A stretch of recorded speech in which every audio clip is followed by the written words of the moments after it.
Y'all eating these apples? Yes, sir. These are not the best apples I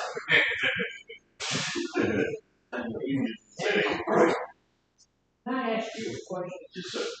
What the heck do you do? You remember, I remember that group, Jay. That group, I remember. And I was talking about that group, and I'm looking back there and sleeping. That man ain't getting nothing out of that group. So you back. Oh, you gonna pay attention? I appreciate it. Everything all right? You doing okay? I'm alive. I'm alive too. Do some preaching. I was a nursing home. Those people were alive. But I wouldn't have quality of life there. Right? Yeah. You ever heard that? A straight thing, yeah, that's not ever my plan. I know this. You have a historic plan? You have a historic plan? I just got it. I know, but are you planning?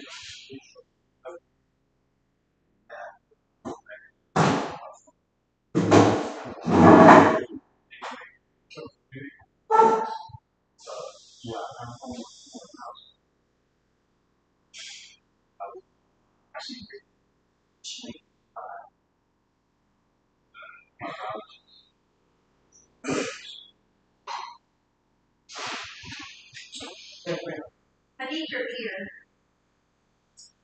Here comes with the whole rest of it.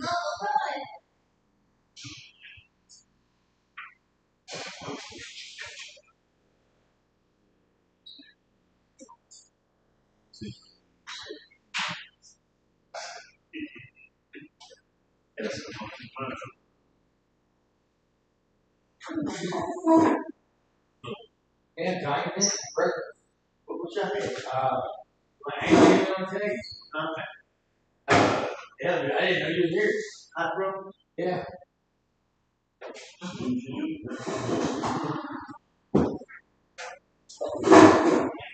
Hey, John, if you make me some toast, man, there's some great.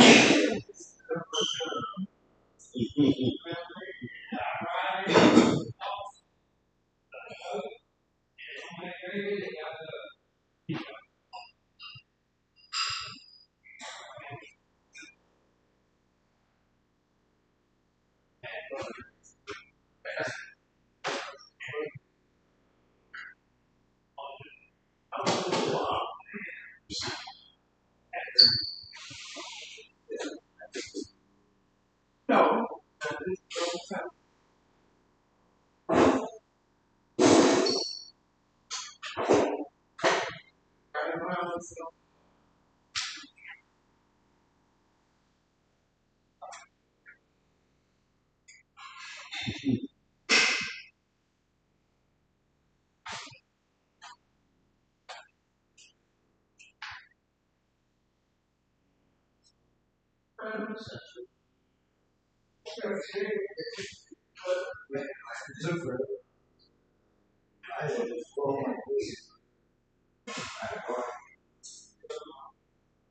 Hey, Miss Washington, have you my have you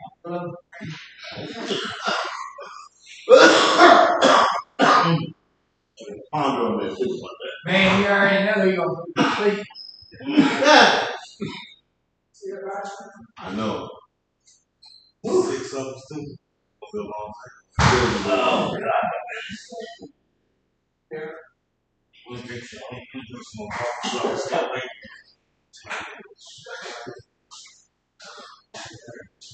I told him to take that. They go back to grade, but I didn't want none. And it was good too.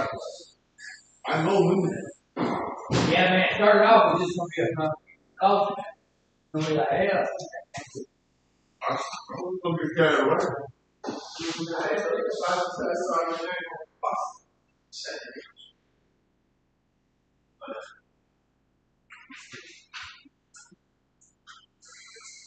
I apologize, gentlemen. I got dragged off to the office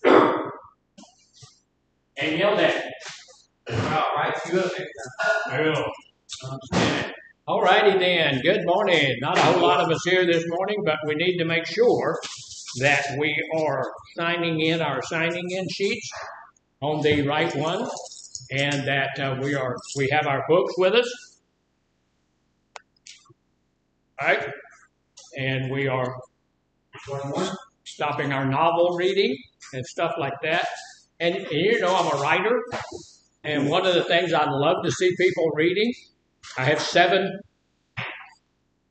That's 4. That's 5. I have 7 books in print. And of the 7, you guys have not bought any of them. Don't get around it. Yeah. Couldn't find any stuff.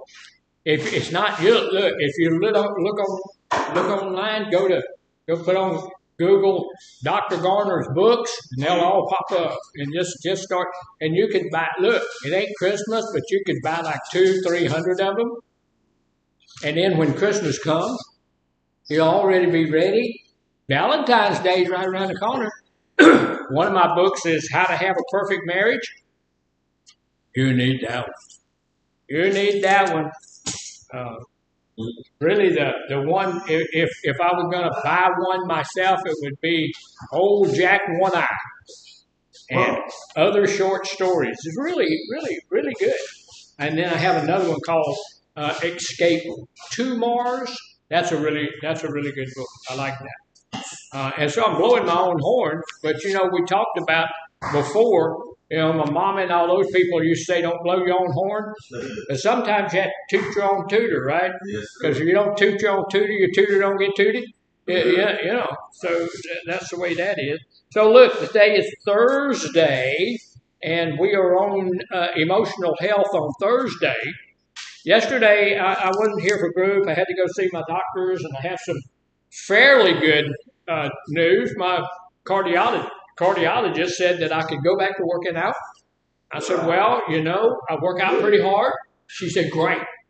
Work out as hard as you want to. So if I go over I'm going to the gym today, and if I go over there and die, y'all, y'all help my wife as she starts to sue the cardiologist and all those people. So I do feel better about that. And I've had a couple of people tell me they were praying for me and stuff. Thank you for that. Now Mr. Bell is doing whatever he's doing back there, but we need him to come on the group at some point. So yesterday was action. I wasn't here, but you know, we talked about having, when it comes to emotions, we were denying and avoiding our emotions. And then we moved to another stage, which was insight and acceptance. Okay, there is emotions, and I do have them. And they can make my life a misery, or they can make my life pretty amazing. And so, you know, those are some good things. And so then yesterday, it's supposed to be on action. At some place where it says, look, you've accepted the need for improvement of your emotional health. I need to get to a place where I'm not depressed all the time, anxious all the time. I need to get to the point where my emotional health is good, and are actively seeking help and willing to take suggestions.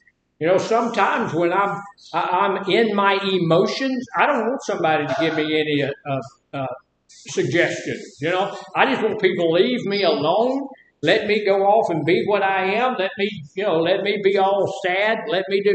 But that's not what we need. That may be what we want, but sometimes our wants and our needs are diametrically opposed. So sometimes I need to let somebody come up and tell me a little something about my emotional issues. We've accepted a need for improvement. We're willing to take suggestions. We're willing to take constructive actions toward improvement.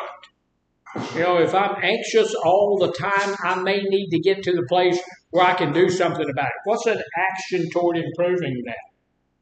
If I'm anxious all the time, what's an action that I could take to help me improve that emotion? Take medicine. there's medicines. I'm going to tell you what. Uh, I worked at a place over in Baytown, and we had one of those pain clinics that was next door to us. And I'll tell you, I'd go to work sometimes, and there were people lined up around the block to go to the pain clinic.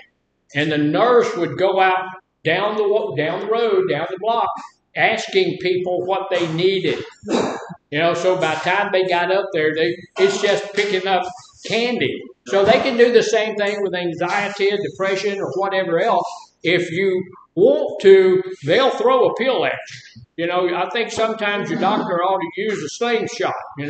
Just give you, just shoot that thing at you.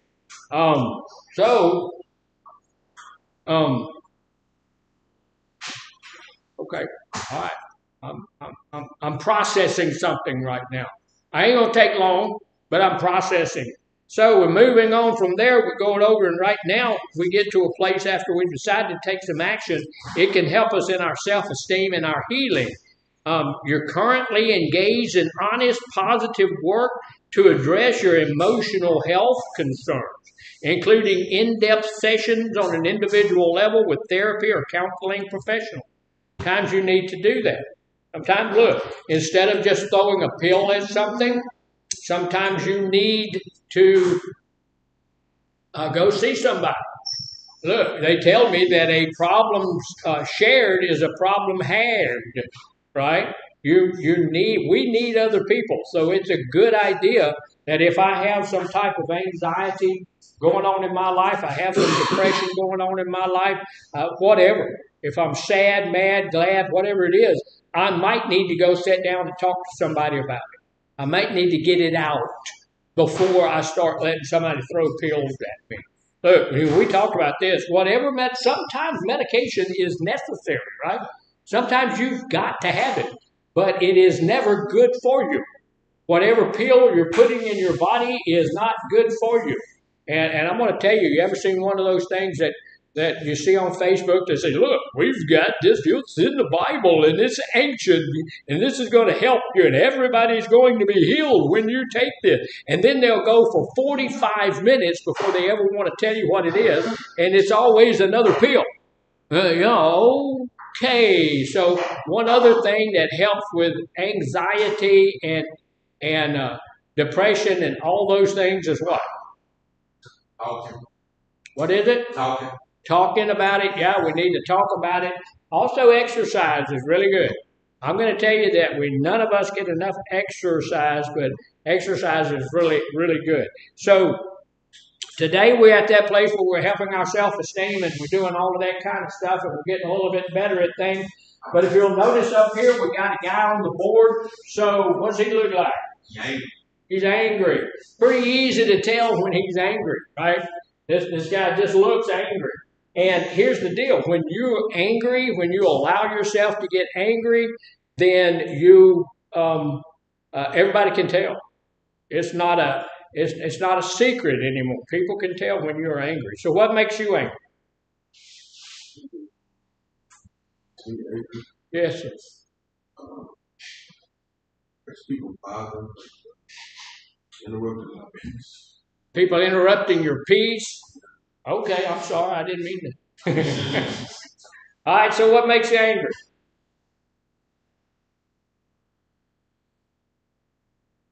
Sorry. What makes you angry? Disrespect. Yeah, okay. Like when somebody comes in and disrupts the group and talks to everybody before they go to the kitchen where they're supposed to be. Stuff like that. That's disrespect. That make you angry. So right now you're mad at Mr. Q. So, okay. So what makes you angry? And disrespect and I can't stand a liar. What'd you say? Disrespect and lying. They kind of go together, huh? Somebody just lies to you that's kind of disrespectful of you. How many times does somebody have to lie to you to cause you to distrust them? One time. And that's the deal. If somebody will lie to you one time, they'll lie to you again. And I have told you that I am in recovery from lying. So if you don't want to know, don't ask me because I'm going to tell you the truth. So, I'm in because I'm a really good liar. I can lie, man, and I used to lie every day, all day long. I would lie all the time. But, I got to the place where I don't want to do that anymore. I'm just not going to do it. So, hey, when I got into recovery, the first thing I learned was you have to be honest. And so I'm trying to be honest. Sometimes I still kind of slack it this way a little bit, that way, slip just a little bit. So what makes you angry? Disrespecting the people. Disrespect and somebody gonna steal your stuff. Yeah, okay. So what makes you angry? Not even with it. If you're with it, I'm with you. I thought you were still talking. No. what are you doing? I thought you were still talking. No. What are you doing there? Writing. Huh? Okay. So you don't do your assignment when you're in group. Yeah. We don't do assignments. We got all kinds of time to do assignments. What makes you angry? People picking on you in group? No. Well, that did trigger a growl, so I guess I couldn't get. But my main triggers is Money and women make you angry? Oh yeah. Okay. All right. So all of those things have one thing in common. What do they have? What do they have in common? Elevated heart rate. Say it again. I'm sorry. Elevated heart rate. Elevated heart rate. Yeah, it will cause that. Absolutely. But what are these things? You all told me different things. What do they all have in common? Emotional. They are emotional. Yeah, all of them are emotional. The other thing is that they have in common, and we do this, we do anger probably, once a month or so, because that emotion that gets out there and causes a lot of trouble. They're not true. None of the things that you shared with me are true. Why is that? Why would I say that? Figment of the imagination. Yeah. The other thing is, and this is what I try to get out and try to get people to understand, is that anger is a secondary emotion. It has to ride in on some other emotion. So nothing can make you angry. You can't be made angry. We use that as a good excuse for bad behavior. Yes, I killed those 4 people. They made me angry. People can't make you angry. You're going to work on your... No, I'm good. We don't work on that in class. And I know that frustrates you a little bit, but this is group. We don't do that stuff when we're in group. So, and that's a good thing for us to know. That's a good thing for us to understand, is that I cannot be made angry. I have to choose to be angry. And I've had people in my anger group tell me, well, you know what? It happens just like that. No, it doesn't. No, it doesn't. It goes through the process, and whatever's making you angry is back there. That is the root cause of your anger issue. And if we can figure out what the root cause of my anger issue is, then I'm going to be able to deal with my anger. The anger sometimes can be destructive, right? The anger can cause me some really bad issues, and so I really want to make sure that I can deal with that anger. I want to get that out of my life because it can be destructive. I want to make sure that it doesn't cause me any problems and it doesn't cause anybody else any problems. So I want it out of my life, which is the simplest way to make sure it doesn't cause me any problems. I don't need to react in anger. Yes.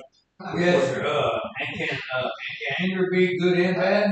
Yeah, there is some good anger. There are some times when the Bible talks about righteous anger. When but you still have to, even when it's righteous anger, even when it's good anger, you still have to allow yourself to get there. You have to choose to get angry. You have to go through that process to get angry. There's a few things. Injustice I will allow to make me angry. I don't like injustice. I don't like it. If it's okay for this person, it needs to be okay for that person. If it's allowed for this person, it needs to be allowed for that person. So if something over here is not allowed for anybody else, then I've got an issue with that. I've got to figure out why it's like that, because I will allow myself to get a little bit upset over that. But you had something? Yes, sir. I want to ask you. Now, you said when you get angry, your IQ drop, right? Yeah. Why is that? Why is that? Yeah. Well, we're going to talk about that just a little bit. Mr. Yeoman asked, why is it that your IQ drops when you get angry? Here's the deal about anger. And this is why we need to guard our emotions. We need to make sure that, if I'm going to allow myself to get angry, it's something I really want to do, because it's going to cost me. Almost any time that I get angry, it costs me. If you get angry at me, it's going to cost you, because now I'm not going to kill you or anything like that, but my respect for you may go a little bit lower. You can't deal with your own anger. What? You're breaking a rule, and you get caught breaking a rule, and you get mad at the person who calls you out on it. That's not kosher. That's not the way that should be. Instead of getting angry, I should just accept it and move on from there. But here's the deal. It does. When I get angry, and y'all can see the board back here over at North, I know you can see it now because I saw it in the video the other day. But when you get angry, and this is a depiction of what our IQs are in the United States. Our IQs are between 120 and 90, or between 90 and 120. That's the average. There are, of course, people with IQs way above that, right? And there are people with IQs way below 90. That's just a sad fact of life. But when we get angry, anger drops our IQ by up to 40 points. Now, why do you think that is? That's all part of the fight or flight syndrome. God puts that into us so that, we'll do what we have to do. When that fight or flight syndrome takes over, then our blood pressure goes up. I think you said that. Blood pressure goes up. Our temperature goes up. You see this guy here, he's angry. You see the red stuff going off of him. What does that indicate? That his temperature has risen, right? One of the ways we tell you to deal with those emotions is to wet your face or take a cold shower or something like that, because lowering your own personal temperature really does work, and it'll bring that back down, and it'll bring your IQ back up. What's problematic about this is, look, if you have an IQ of 90 and you allow yourself to get angry, and that's the way we ought to say that. We ought to state that when I'm angry, I need to say to myself, I've allowed myself to get angry. Because that gets us to a place in our mindset where we know this is my fault. This is my fault. I have so many people in our anger class that comes to me and tells me, well, I got angry because she, or because he, or because they. And that's not true. You got angry because you wanted to. It was your desire to get angry. Yes. I got nothing for like, I see, well, I've been around people that got angry and had heart attacks and strokes and stuff like that. Yeah. Well, one of the reasons, he was asking about heart attacks and strokes, and it's bad for you. Look, it's okay to get angry. Everybody gets angry. Everybody chooses at some point or other to respond in anger. I do that sometimes, I'm going to do that. But the thing is, I need to know that you didn't make me angry, or my wife didn't make me angry, or her dog didn't make me angry. It's me. I own my own emotions. I own my own anger. I cannot blame them, and that includes that anger, and it's more important to include anger. I can't blame my emotions on anybody. I can't say somebody else made me do anything.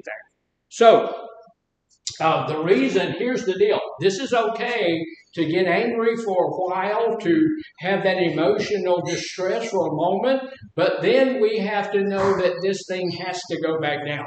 At some point, if I'm finding myself angry, then I'm going to shut the group down and I'm going to go to my office or I'm going to go to the bathroom, put some cold water on my face to bring all of that down. I'm going to regulate my emotions so that I'm not an emotional person at that point in time. I'm going to do all that stuff. Do you know people who are chronically angry? Yes. Yeah. Yeah, I know. We've had people come through here who are angry when they get here, angry while they're here, and angry when they leave. You know, because they're chronically angry. Your body was never meant to deal with that type of stress over the long haul. We can do it, it goes up, and we can fight, we can run, we can do whatever we need to do to defend ourselves, to protect ourselves, but then it has to go back down. It cannot stay up there. When we're chronically angry and that anger stays at this level for days and months and years, I've known people who have been angry for years and they just not want to get out of it. That gets my body into that place of distress all the time, and your body can't handle that. And after a period of time, it'll cause strokes, it'll cause heart attacks, it'll cause all sorts of mental issues and all of these kinds of stuff. So that's why when I get here, then I know I need to bring that down. I need to do whatever it takes to bring that down. And you know, way back in the day, they used to have that counting to 10 thing. Does that work? Did it work? Does it work? No. Counting to 10? It can. What it means is that you take a few minutes out. You don't just respond. You don't just jump up there. You don't just react. You take a few minutes. You count to 10. You walk away. You walk, you go somewhere. You do something. You put some cold water on your face. You take a cold shower. Anybody here ever taken a cold shower? It's calling how you get those out. Say it again? I said it's calling how angry you get. It's kind of Yeah. And this is the point. One of the things, if you're one of those people who get very angry, you need to recognize the beginning of that. You need to recognize the warning signs. I'm getting angry. I'm allowing myself to get angry. And at that point in time, you need to start dealing with that. If I deal with my anger here, I won't have to deal with it up here, and other people won't have to deal with it. I'm going to guarantee you, if you get super duper angry, are you going to be able to deal with it? Maybe not. Once you allow yourself to get beyond that, because your IQ has dropped, and now I'm going to do goofy, stupid stuff. And when I get to that point, then maybe somebody gets hurt or something like that, and if I'm up here, look, if I get angry, I'm either going to deal with my anger or someone else will deal with it for me. Because people, look, this is dangerous when we get to that level. And so somebody's going to have to deal with it. Here's the deal. In the United States, this is what our IQ is on average. So if I get angry, I get into the fight or flight syndrome, and I lose 40 points off of my IQ, and my IQ is 90, what's that make it? Huh? Somebody take 90 off, 50. 50. All right, yeah, look at that. Look at that. That mathematical genius. So now my IQ is 50. What does that make me? retarded. Makes me retarded because at 70, that's the level of retardation. Now, look, we're not being nasty or mean or anything like that. What I'm saying is when your IQ gets down to that low, you will do stupid stuff. Now, that doesn't say, I had a guy one time in the anger class there, you better not call me stupid again. Well, first off, not calling anybody stupid. If you're brilliant and you lose 40 points off of your IQ, then you are at that point able to do some things you normally would not do. Right? So if I don't want to get in, here's the thing. This is why it's important for me to keep my anger in check, keep my anger under control. Because when I get to that point, when I get to that place, I'm going to do things or say things to people that I've been wanting to say to them or, for 100 years. And when I say it, guess what happens? You can never, ever, ever take it back. You can't ever take that back. It's out there in the ethereal. It's out there in space. It's never gonna. You can go tell that person 900 times that you're sorry, but that doesn't matter. It doesn't change the fact that you did that. And they're gonna know that. And you could be seriously sorry. You could be genuinely sorry that you did whatever you did, but it doesn't matter. You did it. And you being genuinely sorry and really wanting to make amends and all of that kinds of stuff doesn't take away the fact that you did do that. So, what if you have an IQ of 120? Then your IQ is not going to go down to 50, is it? When you take 40 off of 120, what is it? Yeah. It's 80. Yeah, it's 80, right? Is that right?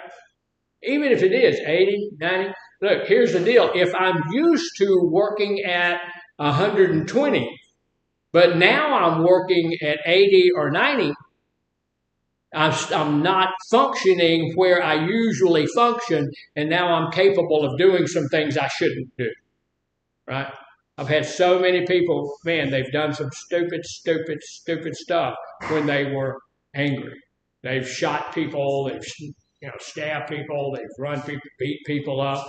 There's all sorts of stuff that the government says you got to go to this anger management class. And the anger management class, 14 sessions long, and they set in there on those 14 sessions. Somewhere around the middle of it, usually something will snap, and they say, oh, okay. I chose to get angry, and I took myself to a place of inability to control my own actions. Not only my own thoughts, I can't control my own actions. Why did you hit your mother in the face? Why did you do it? Why did you punch your mom in the face? Why did you do that? And that's now what that got you all of these other kinds of stuff. You now have all these charges for family violence, all of that kind of stuff. Why did you do that? I don't know. Because you were angry and your IQ dropped, no matter what it was. So I have to guard against that, right? I have to guard against allowing myself to get angry to the point where it's going to allow my IQ to drop to the point where I'll do something that I know is not something that's going to work out for me or for anybody else. 90% of the time, if you take a look at the last time you were angry, then you are, it didn't work out well. It didn't work out all that well. So, and what is this? I need to go splash some water. I can't even see this one. Oh, this is a stove with a tea kettle. That's a tea kettle on the stove. So, what does that represent? Oh. Steam? Well, this right here is a release valve. Okay. And when that release valve goes off, what's that doing? It's relieving the pressure. And that's what we're doing a lot of the times when we're angry. We've allowed that to build up. And then when that pop-off valve goes off, we're going to pop off. We're going to do something smart. We're going to do something, we're going to slap somebody. We're going to do something crazy. We're going to do something we shouldn't do. And so, and then when it's all over with, that pop-off valve closes, and then the pressure's gone, and it's okay. What's the best way for you to relieve that pressure in your own life? Me myself, I say working out. Yeah, that's good stuff. But if you slap the person you're mad at, that'll relieve it pretty quickly. That's why we've got to watch that kind of stuff. The deal is that that's going to happen. And do I walk away from the problem? Yeah, all of that's good stuff. But here's the deal. If I do that, I walk away, and then I come back, and what happens? Still mad. You're still mad, and that situation blows back up. We used to give people these big old styrofoam things, and they would beat on themselves, and then they would do all kinds of stuff with it, and it would, and we thought that's great, but that wasn't great. What's that called? venting. Yeah. What's the best way to vent your anger? Is to beat up somebody that you don't like, stuff like that. So that stuff would venting the anger would bring the anger down for a moment. But what was the problem with venting? It only worked for a little while. It only worked for a little while. And once you vented something, once you got the venting out, you went right back and the issue was still there, the problem was still there, and so it was ongoing. So what do you have to do with this? Because if you let that pop-off valve shut again, what happened? The steam builds back up in there, and it pops off again after that pressure builds up to a certain level. So what do you have to do to keep that teapot to stop from turn the fire off? Just turn the fire off. So here's the deal. If I turn the fire off, how do I turn the fire off? Yeah, just turn that knob off. Here's the deal. If I'm having anger issues, then I need to go back and find out what is the thing that's causing the fire. What's causing that? And if I can figure that out, then I'm going to be able to stop venting all of that anger and stuff. So that's going to be a good thing. So that gets the fire off underneath it, and it's gone. And I don't have to do that. But I've got to get to the point till I figure out what is the issue. What's the issue that's allowing me to get angry all the time? We're going to go through a few. I don't know if we're going to get many of them done, but we'll go through a few. We don't allow cigarettes in the room. So there's a whole bunch of different types of anger. This is the anger book that I use in my my anger class at my little facility, and so we're going to go through a few of these, talk just a little bit about some of these. And if you feel like you have an anger issue and you think this little book might help you, then let me know and tell your counselor over there at North, and I will see if I don't have. I gave away the other one, the last one I had the other day, but I will make some more and give those out if you need them. Just let me know, and we'll get that done. So there are what we're going to look at in anger. There's 12 different types of anger that we deal with. Now there may be more, but if there are, I don't want to fool with them. I've got enough. I don't want to fool with any more than 12. So we're going to look at those 12 different types of anger, see what we can do with it. Now here's the first thing I want us to understand, that anger is a normal emotion. Anger is a normal reaction. Anger's not good. Anger's not bad. Anger's emotion. Discerning the different types of anger can help us to deepen our awareness of our various emotional needs, some of the triggers that's messing with us. So understanding your anger allows you to become more productive or proactive in responding to it, which can improve how you show up in relationships and cope with stress.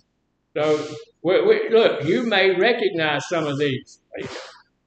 You may recognize some of these types of anger as the type of anger that's your issue. Because anger can be displayed in different ways depending on the individual and the situation, and because anger is a secondary emotion, which makes it pretty complex, it is often broken down into specific categories. Common examples include assertive, chronic, overwhelm. We're going to look at that. What do you think assertive anger would be? What might that be? What is assertive? Being assertive. And look, what we're going to do, we go through this little booklet. The first one can be a good one, and then we may have a bad one, and then another good one. So assertive anger is considered a constructive form of anger. Self-induced or what? I What's say like, what do you mean by constructive? Like I constructive.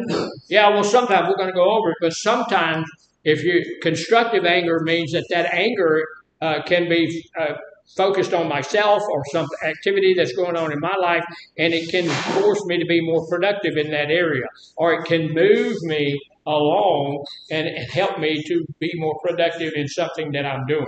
So it can be constructive. doesn't seem like a bad thing because I use that on gymnastics skateboard. Well, that's what we just said, that this anger is a good anger because it is constructive. Okay. Constructive anger means what? It's a good anger. And so sometimes anger can be good, sometimes anger can be bad in its consequences. Anger itself is not good or bad. It's an emotion, just like any other emotion. But it can be good or bad. So this is a constructive form of anger. Rather than avoiding a conversation or being prone to outbursts of screaming or yelling, assertive anger is used as a healthy and productive expression of frustration to make positive change. This can look like you expressing how you feel in a positive, safe way. And this is a skill that we can teach ourselves or that we can be taught by other people. We teach that in our group. And in our anger group, we teach how to deal with that. So that's that one can be taught. You know, we can look at if I want to have some constructive constructive criticism is a part of constructive anger. I need to let other people know how I feel. I need first to know how I feel myself, and then I need to let other people know how I feel. And this material is taught at, if y'all get out here and have to go to an anger management place, this is Sundown Anger Management. So why do you think it's named Sundown? Because the Bible says, do not let the sun go down on your anger. We're supposed to have it dealt with before the sun goes down. So, this skill can be taught. For example, you might teach yourself to start with a statement, I feel angry when, or I think. Assertive anger is combined with appropriate body language and sometimes preset expectations about methods to resolve or process the situation. That gives us a chance to express our anger in a way that enables positive change. So, you know, if there's something that you do, like doing your homework in group, sleeping in group, and, you know, I could allow that to make me angry. It does frustrate the fire out of me, but I could allow that to make me angry. But instead of that, I want to tell you about it. I want to talk to you about it and let you know how that makes me feel. And if I let you know how that makes me feel, then perhaps you will end the behavior. Things will work out better or not. Sometimes it works real well, sometimes it doesn't. Some of the tips for managing assertive anger, we need to get to the place where we practice assertiveness in safe situations. I don't want to try to practice assertiveness in a situation that's not safe. Some people that you try to practice assertiveness with don't take it too well. You know, and you know people, if they have a real anger issue themselves and you're trying to practice assertiveness with them, it can be dangerous. So sometimes you just need to let that go. You need to know that if you don't feel regulated enough to speak in a friendly, collaborative tone, if you don't have your own emotions under control, don't come confront me about something I did. Yes, sir. Is that conservative? Say it to me again. I can't hear Is you. that conservative? He saying that the soda. Say it again. He's saying that the soda. It is assertive. Assertive. Yeah, it is assertive. This is still So all assertive. coherent, in control of your emotions. In control of your emotion. Yeah, that's what emotive regulation means. So I need to regulate my own emotions. I need to have my emotions under control. If my emotions are not under control, then my emotions are over my intellect, and I will do all kind of goofy, messy stuff. And if my intellect is over my emotions, that doesn't mean that I don't have those emotions, but my emotions are under control. You ever seen a boxing match? There used to be a guy named Mr. Pips, and he was a featherweight out of Vidor. And he always fought just like that, head down and covering his face. Yeah, he's a pretty good little fighter. They had a guy that was going to fight him, and he got the people in his corner. They came over there and asked him. They said, "Hey, are you tired?" What? What? They said, "Okay, are you tired?" And they tried to get him to be angry. When you get angry, when you get in the ring, what does that tell you? Your IQ's dropping. What else it tell you? You're not in control, and you've lost the fight. You look. If anybody here ever been in a ring? Anybody here ever boxed? You do not get in the ring angry. I had a fighter tell me, "I have to be angry when I get." How many have you won? You haven't won many, and he hadn't. He hadn't. So we don't do that. We get in there. We have to regulate our emotions. Can you get in there and do a professional fight when you regulate, with your emotions regulated? Absolutely, absolutely. Almost every you don't see fighters who are angry.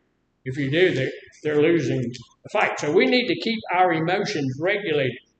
So it's got to be, if you cannot regulate your emotions well enough to speak in a friendly, collaborative tone, you need to give yourself some time to calm down. It's generally better to wait than to speak prematurely. We need to get to a place where we allow ourselves to really feel that anger, recognize that there are unmet needs that are coexisting beneath it. Triggers aren't always obvious. So reflecting inward can help us to understand what anger is really about. I need to know the genesis of the anger. I need to know what emotion is actually driving the anger. What's doing it? So what do you think drives the anger a lot? We've talked about it 1,000 times. With guys, a lot of times it's what? Fear. Yeah. Our biggest driver for anger is fear. And with the ladies, it's fear of abandonment. One of the biggest things that I have in this situation is frustration. Frustration can, you get somebody. I have a lot of people that come to our class that will tell me, well, this is what happened. What do you call it? It's frustration. So another one is behavioral anger. So what do you think behavioral anger is? Anger that is seen in the behavior. Behavioral anger is physical reaction, and it's common with men who have anger issues or fear issues. So behavioral anger is something that we a lot of times will act out on. This is a dangerous type of anger because a lot of times it is expressed toward aggression. It expressed through violence. You ever seen anybody like that? Yeah, we've had guys come through here. Just want to be violent with everybody. And, that's not something we're going to put up with. Those guys weren't here very long. But this can be a dangerous type of anger. If you have that type of anger, you know that you're angry on that level, what can you do? Seek help. Say it again? Seek help. Seek help, the man said. Yeah, we need to seek help. One thing I want to do is go sit down and try to understand my own anger. Why am I getting to that place where I don't really worry about the consequences and I do things that I know I really shouldn't do? What's that underlying thing? What's that thing that is leading me to do that?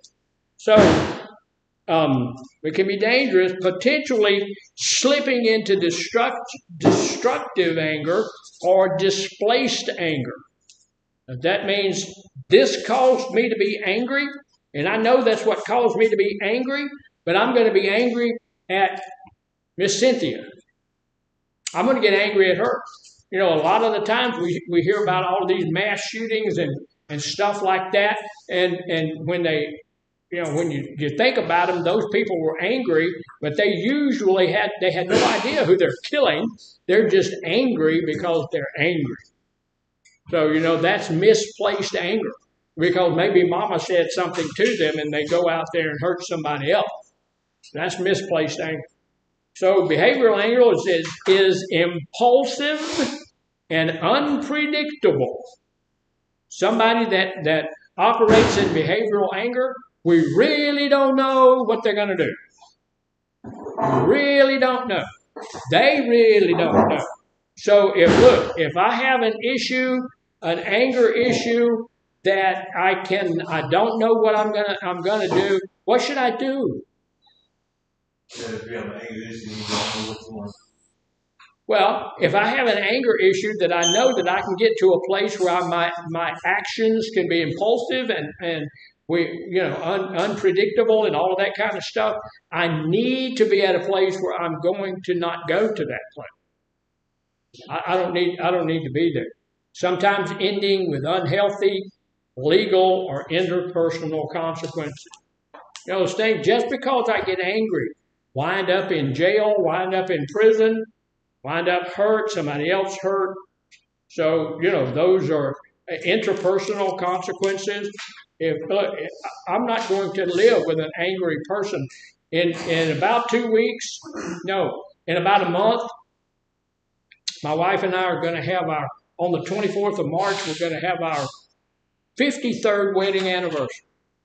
Do you think over those 53 years she ever got angry with me? Yeah. Oh, sure. Oh, sure. She allowed herself to get angry with me on several occasions. I've been angry with her on a few occasions, but that doesn't mean that she's been angry with me every day for the last 53 years. That's not, that hasn't happened. She hadn't been crazy angry. If she had been, you think that we'd have made 53 years? No. Not with me. I wouldn't. Look, that's not a healthy, fun, peaceful place to be. So I'm not going to do that. So we need to figure that out. Behavioral anger can present as intimidating behaviors. If somebody, you can tell people who that have an issue with that when they try to intimidate other people. Now, look, nothing can make me angry. You can't make me angry. Nobody can make me angry. But I do sometimes choose to get angry. I don't like people who try to intimidate other people. I don't like that behavior. It's not the person I don't like. I love the person through the Lord Jesus, but I don't like that behavior. Don't be coming trying to intimidate me. I don't like it, and I won't put up with it for more than about 3 seconds. I'll give you about 3 seconds. You want to be intimidated? I give you about that. But beyond that, no. I'm going to check that behavior. Okay. I had a guy tell me, you check my behavior, I'll punch you. No, you won't. No, you won't. You know a lot better than you're not going to do that. Yeah, but I'm not going to put up with it. And most people won't, right? I don't want somebody trying to intimidate me. So, behavioral anger can present as intimidating behavior. So we know where you're coming from.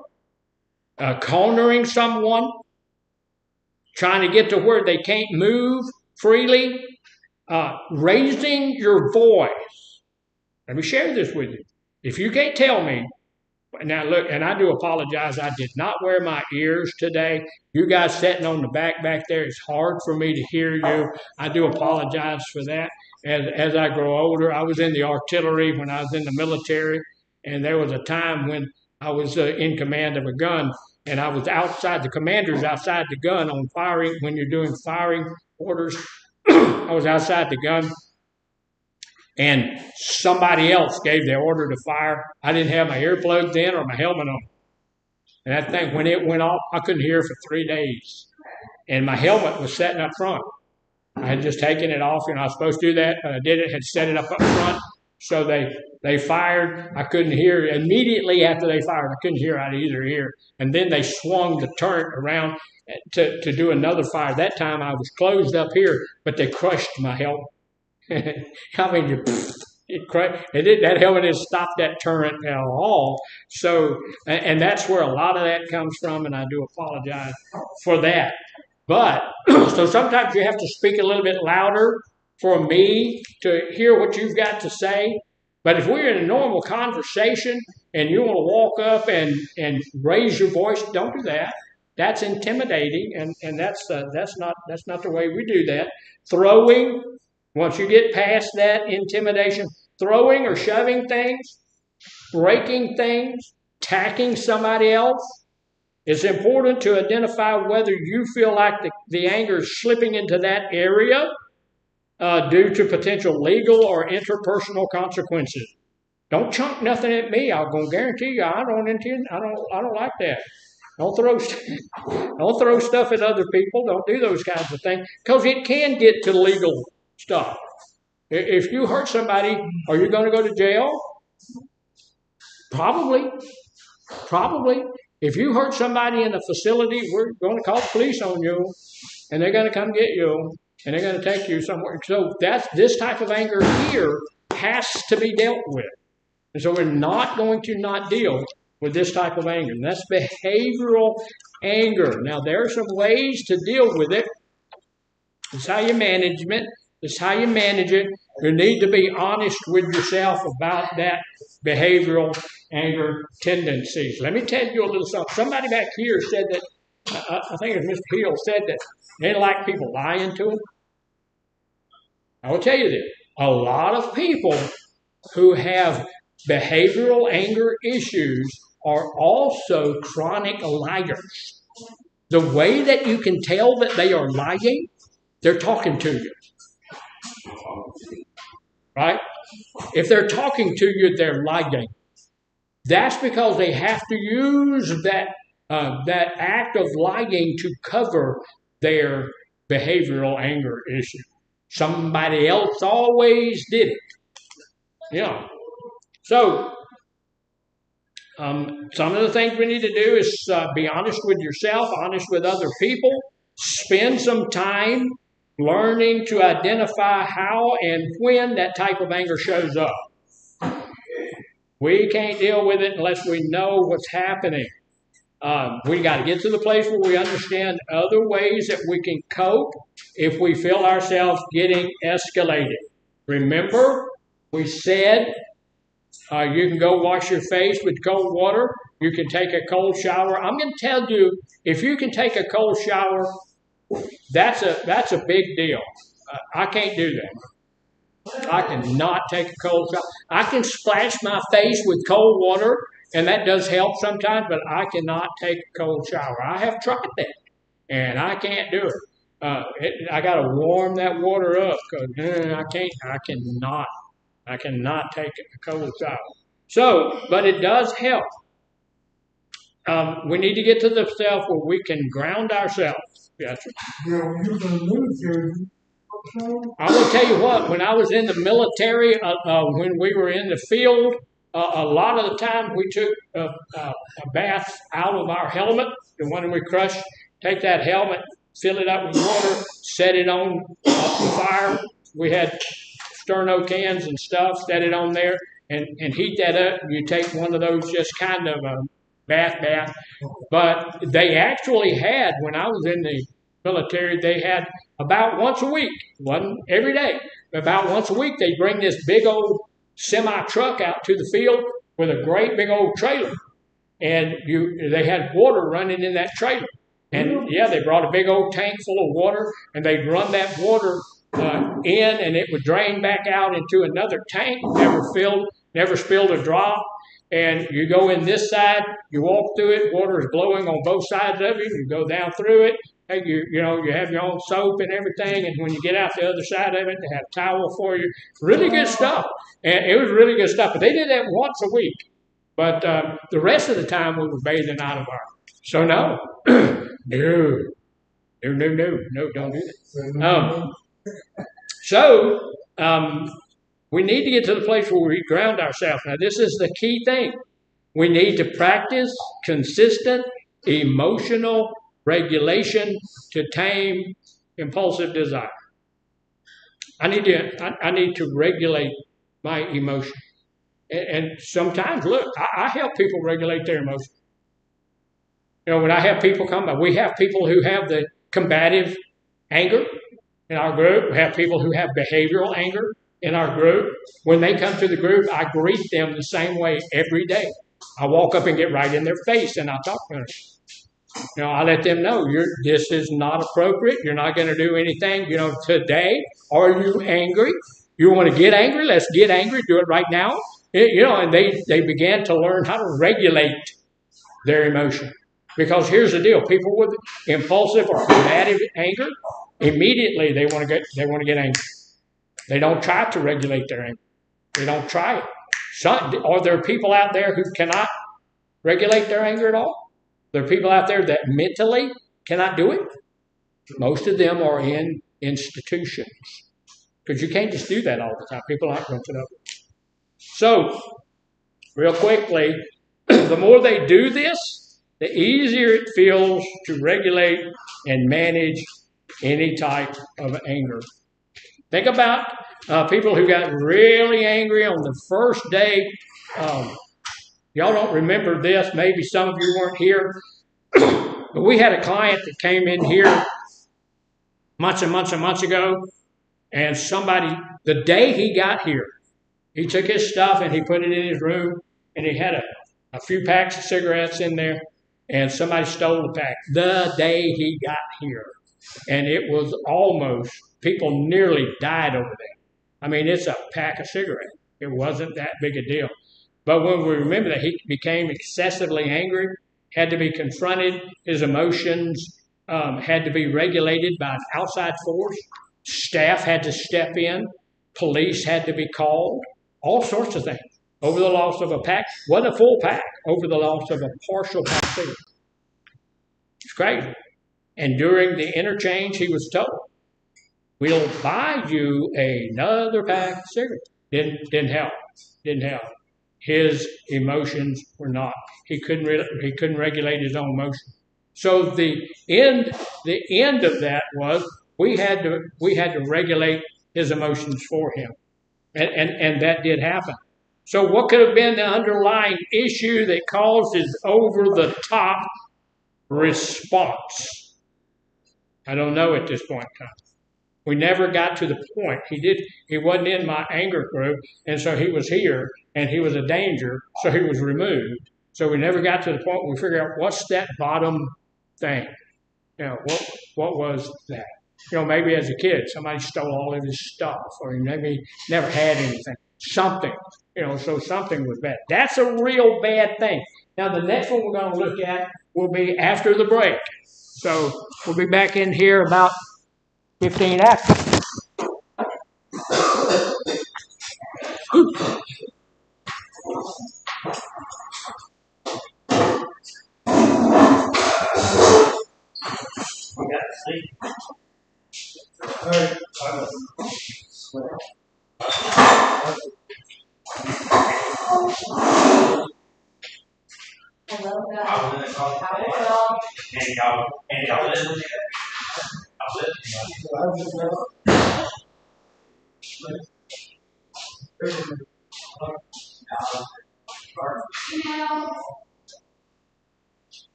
I got one in. Well, yeah, go here.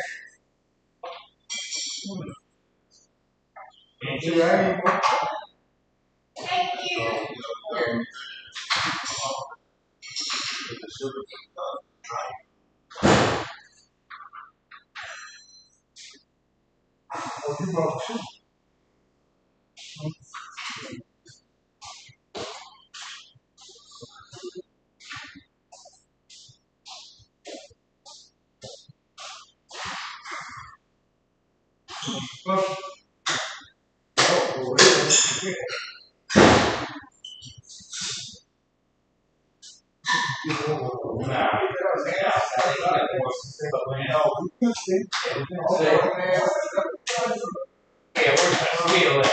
Ain't got the scale.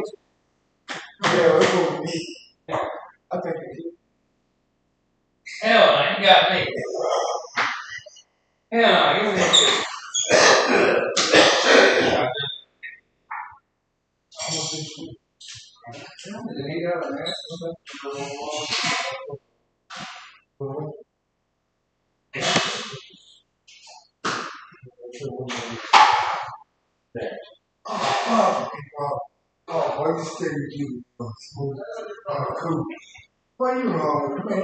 Man, wait a minute.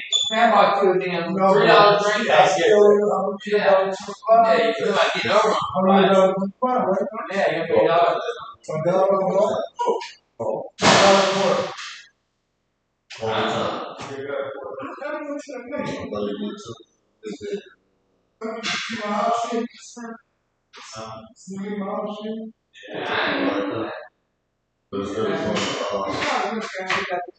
Yeah, right.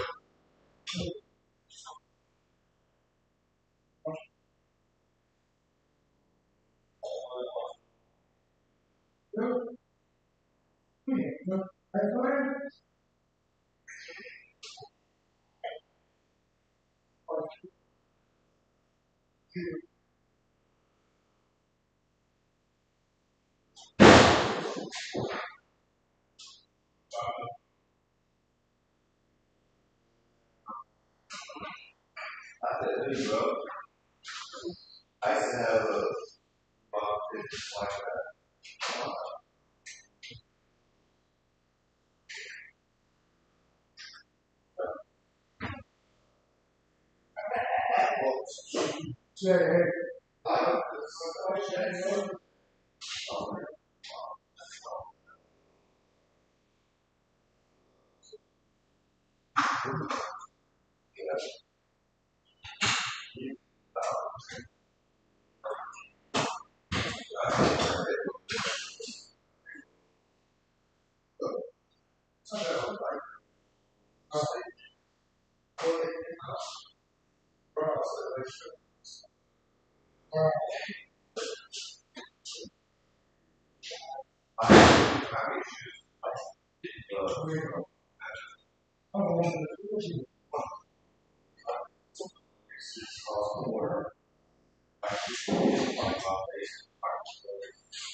I think you got it. Yeah, you got it. Yeah.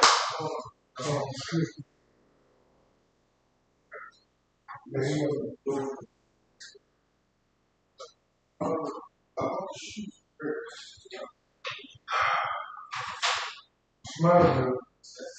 It's a smile. What's the one? Well, put it to picture cup. Junior. Yeah, I'm there.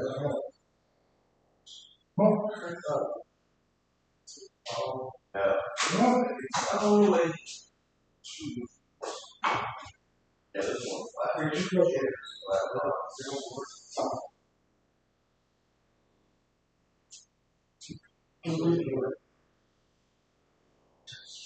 do the puppy thing.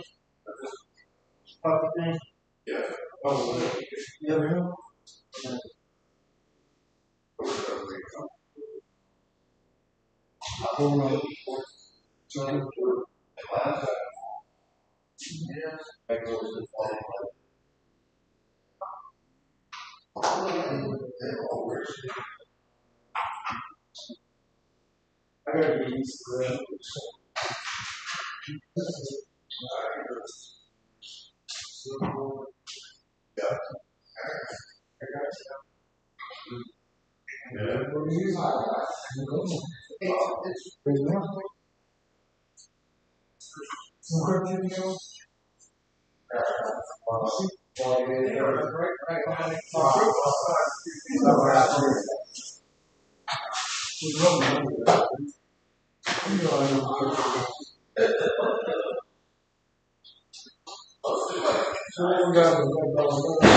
say you need to enter that soup. Where do I get it? Where do I get it? For the track. Okay, outside.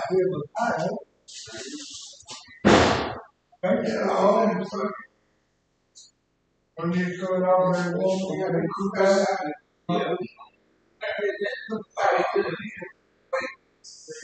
Get out for us. Oh.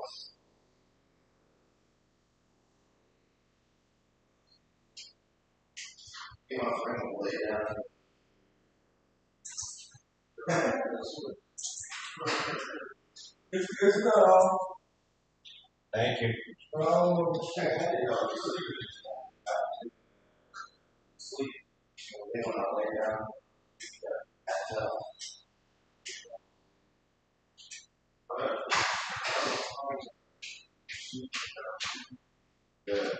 Is Randall? Randall. Hey.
Still have a few minutes, actually.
Alrighty then, we're going to get started.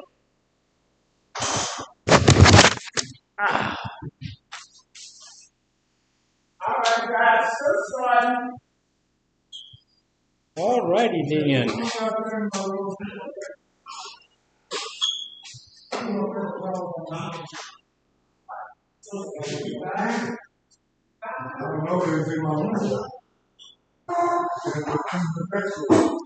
All right, we're going to get started back. We're going to end a little bit early today, probably about 10 minutes, because I want you guys to have an opportunity to go out and do, take a little bit break, because we're supposed to have another class at 11. I don't know who's coming today. I haven't looked at my schedule, but someone should be here. If not, we'll have a video or something at 11. There will be something going on at 11. So about 10 minutes till. If somebody, Mr. Brown, I may not be able to see it. Wait, and use this clock up here, because yours might be different now, because this, I think, is a little slow. But here's the next part of anger we're going to look at is chronic anger. And chronic anger is typically directed toward other people, some situations even, even ourselves, which can impact self-esteem. Sometimes it can fly under the radar, but it still causes, even if we don't see it a whole lot, it still causes a lot of damage. Chronic anger often looks like a continuous low-level feeling of anger, resentment, irritability, frustration. Because of how people experience anger, they may have difficulty processing, expressing their needs, which can impact their health or stress levels, relationships, as well as recovery. This is not one of those it's not like behavioral anger. It's not going to be one that's going to be really dangerous to other people, but it is most of the time dangerous to you, dangerous to us individually. So it is something that we don't need to have in our lives. We need to get rid of it. So many people aren't even aware that they are chronically angry. I have talked to tons of people who will tell me, well, I'm not angry. Well, we can look at that person and tell, yeah, you are. You know, you're walking around, you're acting like you're angry, you're frustrated all the time, you're irritable all the time. Have you ever seen anybody that was just habitually late? They got to go into work, they were 10 minutes late every time they got to work. I had a lady who was a good counselor. She was a nice lady. She was just a good person to be around. She's 15 minutes late every day of her life. And so I started to fire her. I talked to her about it. And she said, well, I have this issue with my kids and all of this stuff. So her schedule was 8 to 5. So I said, okay, schedule was 6 to 4. So I said, okay, what's going to help? She said, if I could change my schedule, because I have to take my kids to school, all of this okay. So we changed her schedule from 6 to 4 to 8 to 5. And she said, okay. And for about 2 weeks, she made it to work on time. And then one day she was late. And from that day forward, she was late. So why do you think people are habitually late, no matter what? There are people, let me share this with you and I'll get you. There are people who, even in the group here, I know there are dynamics and stuff like that, but we have people who are habitually late to come to the group, no matter what. They're going to be 5, 10, sometimes 15, 20 minutes late. Get into the group, get into any group, and then after break, same thing. So, adapting, having an issue, yeah, she adapted to that routine, yeah. But here's the deal. 90% of the time, when people are habitually late, they have some type of chronic anger. They don't know what, but they have some type of chronic anger. And the reason we know that is they're angry at something or somebody, and they are taking it out on life in general by being late. And so, it's kind of a goofy thing, but this is one of the ways that we could see that.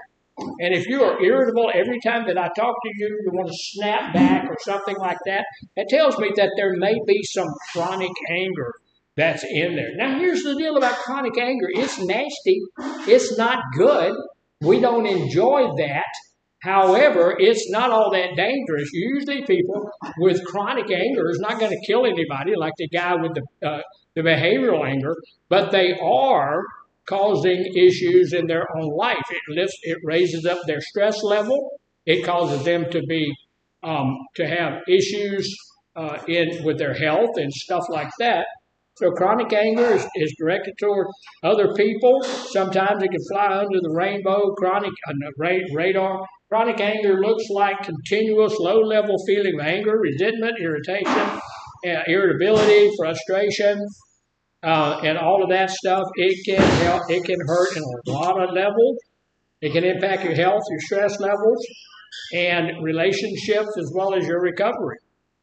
Here's the deal. If I'm always feeling bad, if I'm always angry, stuff like that, then I can get to the place where I can just chunk it all and go use. And that has happened more than once. So here's some of the tips for managing chronic anger. If you feel like you have that all the time, and I have people come in our little group and tell me, I'm just always angry. It's just who I am. My mama and daddy were angry people, and I'm just an angry person. And so we buy into that lie, and there we are. Many people aren't even aware, but this is some of the tips for managing, that they have chronic anger. That's because it can appear like sadness, low self-esteem. However, they help the client or help us to note the resentments that we may have toward ourselves and others. I need to be able to take a look at that and say, yeah, I do have something going on with me because I'm always aggravated about that. So we need to ask ourselves, what messages do these feelings tell me? If I'm always frustrated, I'm always a little angry, what messages do these things have? What would we like to let go of those? Would we like to let go of those resentments and just get rid of them? So what benefit do I have to holding on to them?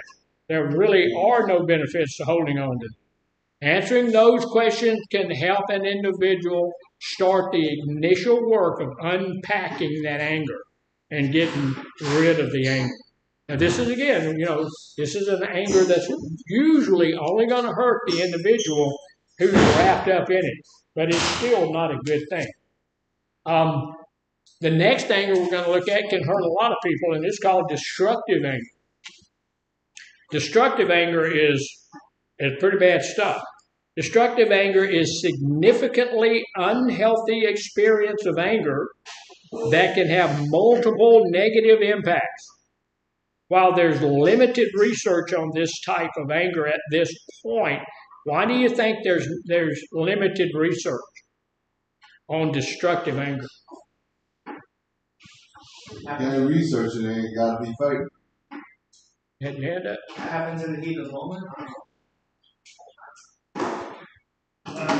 Probably less honesty. There's a whole lot less honesty in these people, and they're dangerous. They're dangerous people. I don't want to lock myself up with somebody like that. I just want to lock that person up. And that's a shame, because every life has value, and everybody could add into society if they would do it. So there's limited research. It's often seen in connection with the extreme end of behavioral anger. It may include extreme irritability and hatred of other people, even when it isn't warranted. These are antisocial people who, we have it's real bad. So destructive anger can be verbal. It can be physical actions used to hurt other people. Throwing, breaking, something that is important for the person. You go in there, this is something that person really loves, and they break it, throw it away, tear it up. They're angry with that person, so they do something just to hurt that person. In a relationship, it can present itself as stonewalling. What is stonewalling? And pretending. Say it again. And pretending. Yeah.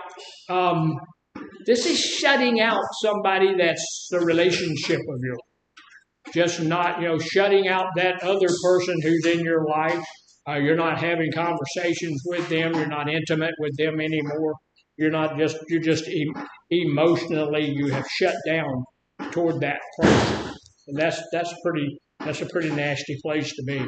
Destructive anger can impact many areas of our lives in extremely unhealthy ways, potentially destroying social connections, leading to the use of drugs and alcohol, in an attempt to hurt the people that you're angry with.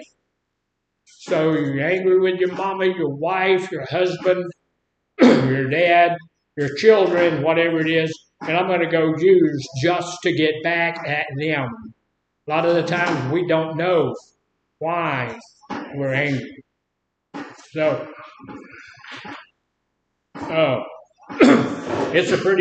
that one can be pretty dangerous. These folks can actually get to a level with being dangerous to other people that we don't want to be around them. It's hard for us to do anything like do some research on that type of anger to help with that type of anger. Some of the ways to deal with it. There's always ways to deal with it. Remember, we always need to go back to see what the genesis of that is. What's the beginning of that? Why am I allowing myself to do that? Destructive anger can unquestionably hurt yourself or hurt your loved ones. That's really the point of this type of anger. We want to hurt somebody. And that somebody can wind up being ourselves. It can also be physically dangerous for somebody trying to help these people. When we have people come into our anger group, the first thing we have to do is an assessment, and we do an assessment and a class that day. And when they come in, if that assessment points to the fact that they have this type of anger, we put them in a special class. And I don't allow any of my people to deal with that person. I'm going to deal with that person myself. So, because it can be physically dangerous. I had a colleague who met with somebody with this issue, and she didn't do it correctly. She met with the issue with the individual alone by herself in her office at night, and she was the only one in the facility. And she wound up getting punched in the mouth, and, so it wasn't a good thing. Managing this type of anger may require professional support. I have a lady who used to work here, but I have a lady who is a therapist, and if they get past a certain point with me, they go to see that person. Then from there, they go to institutional stuff. So they may need some more concentrated interventions. Yes, sir? What type of anger is it? People are angry with you for smaller reasons, and they're always kind of harassing you. We know that at different work situations a lot. I didn't hear most of that. Like people are angry at you for smaller reasons, and they're always sort of harassing you. Well, some of that could be in chronic anger, and they're not pointing toward you. And one of the things that you're focused on is somebody else's anger that's being displayed toward you. What we're mostly looking at is our anger as it's focused toward other people. Well, chronic anger can be part of that. That's there with us all the time. I'm always looking for something to get someone over. I'm always looking for that little small thing. That's chronic anger. Yeah, that can be chronic anger. There's another one that's on over here a little bit farther back, and we'll see it here in a minute. Part of that could be judgmental anger. A judgmental anger is pretty neat. Sabotaging people. Yeah, that's a lot of judgment. Judgmental anger is often a reaction to some perceived slight. So one of the things that I sometimes, y'all know, in the group, I sometimes get frustrated. And I get frustrated with folks in the group. Why do you see that as being perceived? Can you see that as maybe judgmental anger? A little bit. I see that you have a lot of respect for knowledge. Oh, okay. And you want that respect back. Yeah, and I think that's true. And I think it can be part of judgmental anger because I'm judging the fact that you're sleeping in group is disrespectful. You're doing your homework in group, that's disrespectful. Reading a book is disrespectful. We've actually had people, and I know you're not going to believe this, but we've actually had people bring a dictionary in the group and look up words. I know y'all won't believe that, but it has happened. And see, I look at that, and that may not be Is that guaranteed that that's being disrespectful? It is disrespectful, but it's not guaranteed. It may not mean to be that way. I've had 2 people in this group right in here using tobacco in group. And so that's a little bit judgment. Is that disrespectful? It's against every rule that we've ever written, but they do it anyway. So those would have to be written up. Yes. Dictionary could have been a compliment. It could have been. You hear what he said? That dictionary could have been a compliment. Trying to keep up. Look, what is that? What is that? Good excuse for bad behavior. Because here's the deal. Because and I think I can see that. He said it could have been just trying to keep up with that. But what happens is I use a word that I don't understand, and so I'm getting my dictionary, and the group is gone. I'm focused on this word that was talked about 30 minutes ago, but the group is gone. The group is way over here, and you've missed all of that. You know that one word, but you've missed all of that. So, judgmental anger, some just little. And look, it may not even be a slight, but it could be. This is a perceived slight. What does perceived mean? It could be, it may not be. I'm just thinking it is. Sometimes I'm thinking it is, but it's not. Someone else's flaws, even if they feel that those flaws impact them, or an injustice against them, or someone else that they care about. And sometimes it's just judgmental about it. And I told y'all earlier, an injustice that's done to somebody else. I will allow that to cause me to be a little bit angry. So that's judgmental. I don't like it when somebody does that. So I'm going to do that. Judgmental anger is identified in a person's core beliefs and basic perspective of understanding of the world. Just like that. The door, any kind of noise. The door's closed, somebody go out, anything like that can be a perceived slight. It's just perceived, because if there's a noise that's made, are people going to look at that? Yeah, that's the way we're made. That's the way we're built. If that's in our line of sight, we're going to look. Does that necessarily mean that you're disrespecting everybody, or not necessarily? So that's a perceived, something you think might be. So, judgmental anger often manifests itself as justified fury, where anger arises from a perceived injustice or personal slight. It may involve criticizing others, making disparaging remarks, venting frustration. Have y'all ever heard me make any despairing remark? Any sly remarks? Any sly remarks? Yeah. Y'all ever heard that? Yeah, I'll do that. I use judgmental anger. I'll do that. Somebody say, I'm about to pee on myself. Yeah, you've been in group for a whole 10 minutes. I do find it amazing that somebody that's 25 years old can't hold it for an hour. I'm 72 years old, and I can hold it for 4 or 5 hours.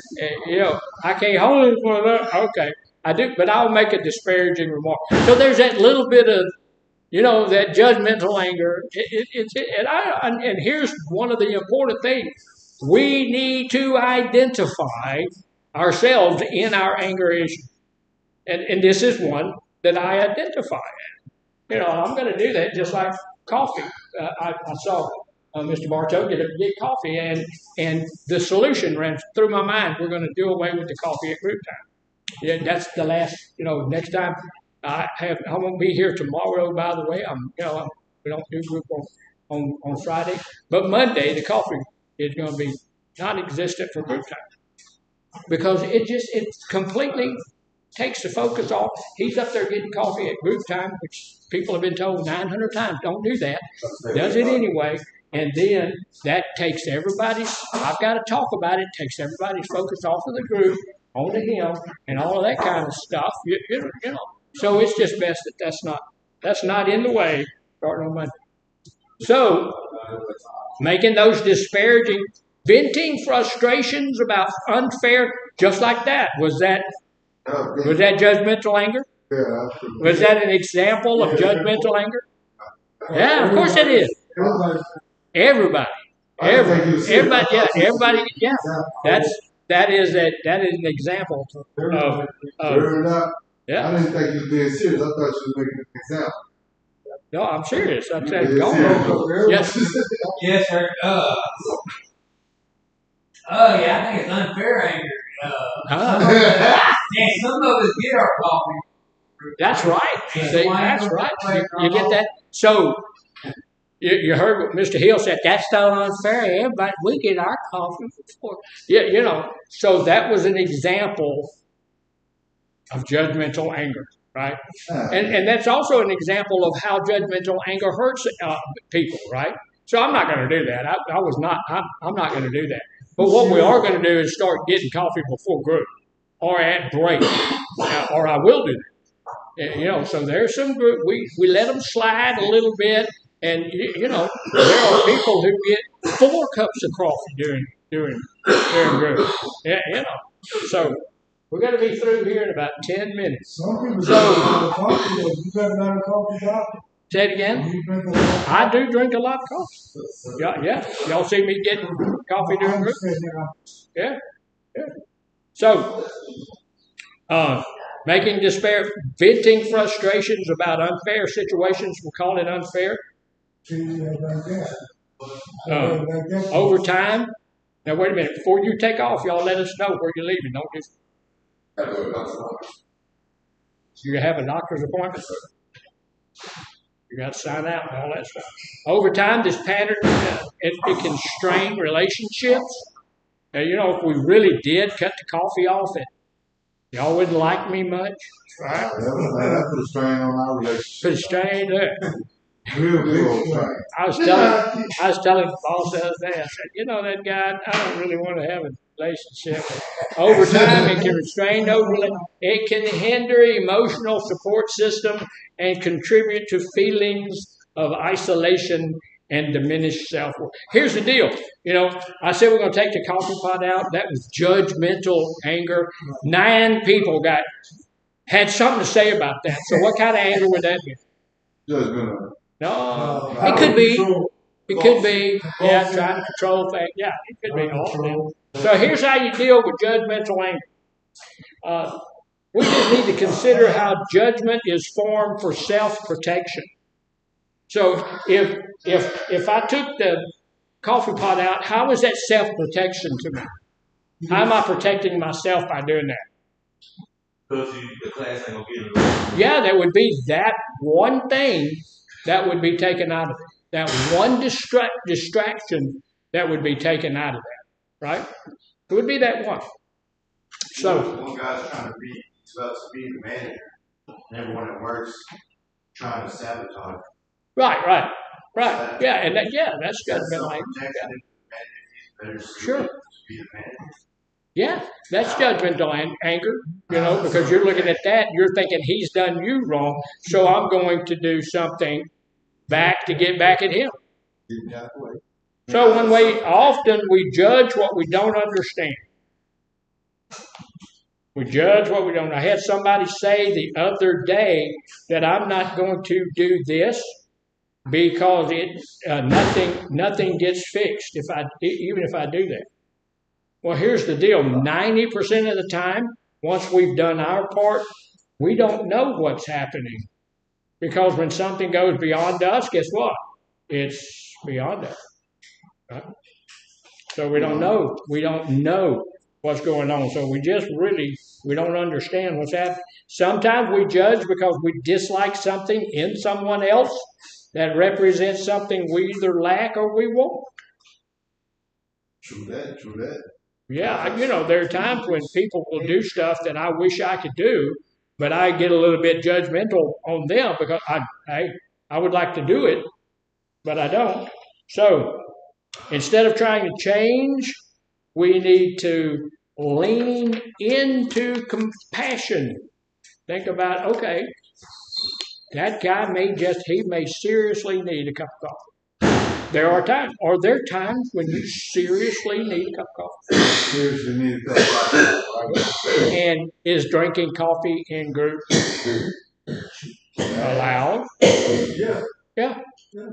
Yeah, it's allowed. I might seriously need a cup of coffee. Go get you a cup of coffee. You know, I might seriously, and so sometimes I need to take a look at that. Yeah. Now there are other things that are against the rule, and if they're against the rule, then we're not going to say, that judgmental anger would be a bit justified, wouldn't it? Yeah. Because that's against the rule, and you're breaking the rule. I went to not the hospital. I went to my doctor. Probably when was that? Yesterday. Went to my doctor yesterday. My PCP, and they have a bench sitting out front. Sitting on the bench. I'm the first one there. They open at 8. I was there at 7:30, and at about 10 minutes till, another fella pulled up, and then a lady pulled up, and then this guy came.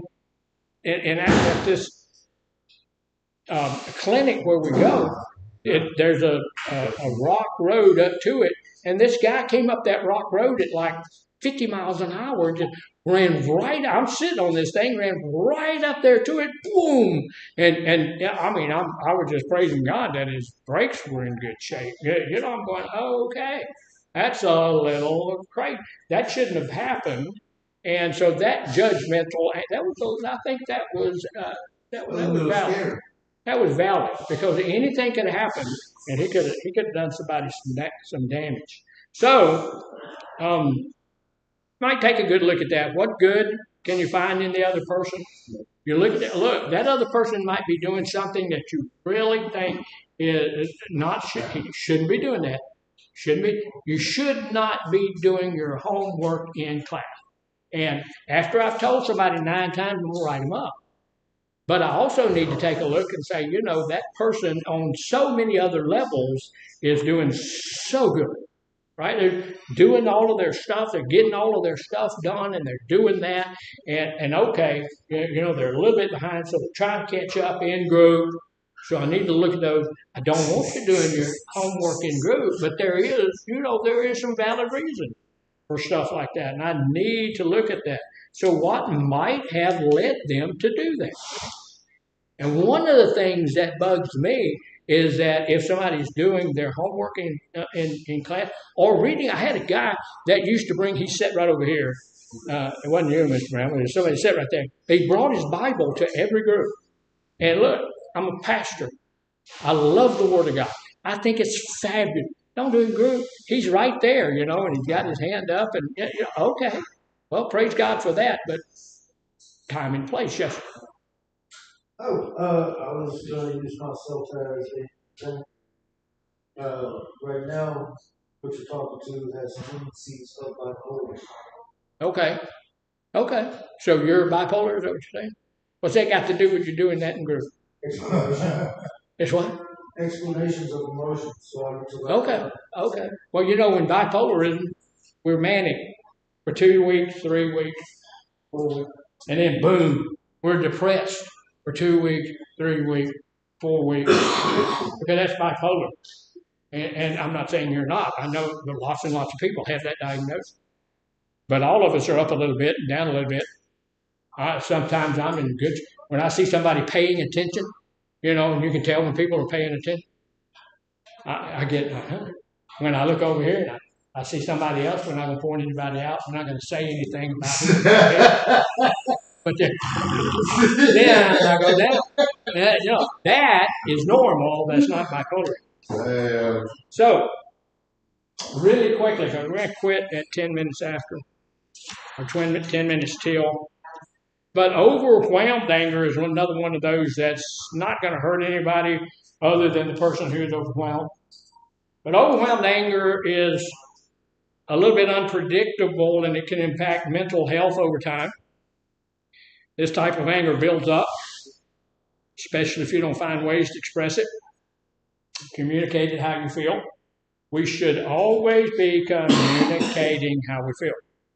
We should always be going to someone and talking to someone. Not everybody has somebody they can talk to. We all need to have someone we can talk to.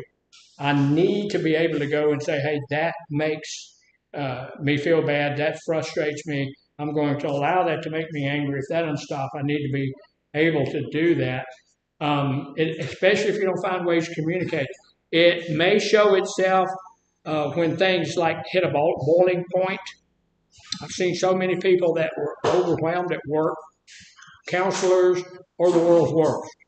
When I go to the office, and some people don't understand it, but when I go to the office and I find the counselors who work for me sitting, reading a newspaper, reading a book, looking on their phone, doing all that kind of stuff, I'm okay with that.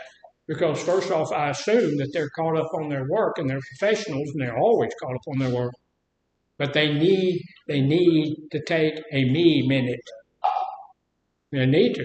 Because I've seen so many, I've been in this field for 26 years, and I have seen so many people come to my office and hand me their resignation. They're overwhelmed. They get totally overwhelmed. They got 35 clients. This is heaven. You go out to the prison, those people have 100 clients apiece. They can't do that. They can't do that. And so they leave from there totally overwhelmed. And I had a chair over in the corner with a table and a lamp, and I would fire people when they'd come in and they say, well, this, and I could tell that they were overwhelmed. I said, okay, you're fired. And they knew that meant that they had to go sit in that chair for 15 minutes. They couldn't ask any questions. They couldn't have anything to say. They just had to sit there. I didn't care what they did once they sat there. They didn't have a phone, but you can't have those in prison. But they could look at a magazine, they could look at a book, whatever they wanted to do. They couldn't talk to me, and they couldn't talk to anybody. They were kind of like they didn't exist for 15 minutes. And usually, when it was over with, 90% of them would get up and come by my desk, pick their stuff up, never say a word, and just go on back. One or two of them went up there and said, okay, thank you, but I'm gone. I had a couple who they came up there and said, I'm going to quit. I said, no, you're fired. Go sit in the chair. And they said, you can kiss my butt. I just told you I quit. That's the deal. And they left. So a few of them it didn't work on, but some of them it did. But being overwhelmed will get you. So it comes sometimes. It's different for everybody, but sometimes it's going to come on suddenly and be preceded by a stressful event. Working too much, this type of anger is seen in staff as well as those of us who were clients due to the stressful nature of the job. You know some other stressful jobs out there? Yeah, quite a few. What is it? Quite a few. Oh, there's a lot, yeah. Policemen, firemen, those are all stressful jobs. EMS. What is it? EMS. Yeah, EMS, stuff like that. All kind of, yeah, all of that. Uber drivers. And client in rehab. Yeah, clients in rehab. That's when you get in stressful. Sure is. All of that. I would not be an Uber driver. Not going to do that. Not going to be a DoorDash guy. I'm not going to do that. Ain't no way. No way. So here's how you do it. You manage overwhelmed anger. It requires earlier intervention. Somebody has to say, okay, you need to stop. People need to recognize what's happening inside of them before reaching that level of frustration. Early warning signs come in a lot of different forms. They may include fatigue, irritability, disconnected, and just acting passive aggressively. So, this is nowhere near all of the anger, all the types of anger that are out there. We have 6 more of them. Now, we're not going to be able to get to those today. We will get to those. I'd like to get to it before these guys get out of here. So probably on Monday we will go through it. Monday is not a emotion day, but we can still do it. So we'll probably do that. Any questions, comments, snide remarks? Snide remarks. There's 3 or 4 of you. I need one books. Okay, anybody else want a book? Okay, I'll get you a book. Like I said over there, if you guys want a book, let your counselor know. I'll get you. All right, so thank you, folks. I'll be over there at some point. Figure out. All right, where is it?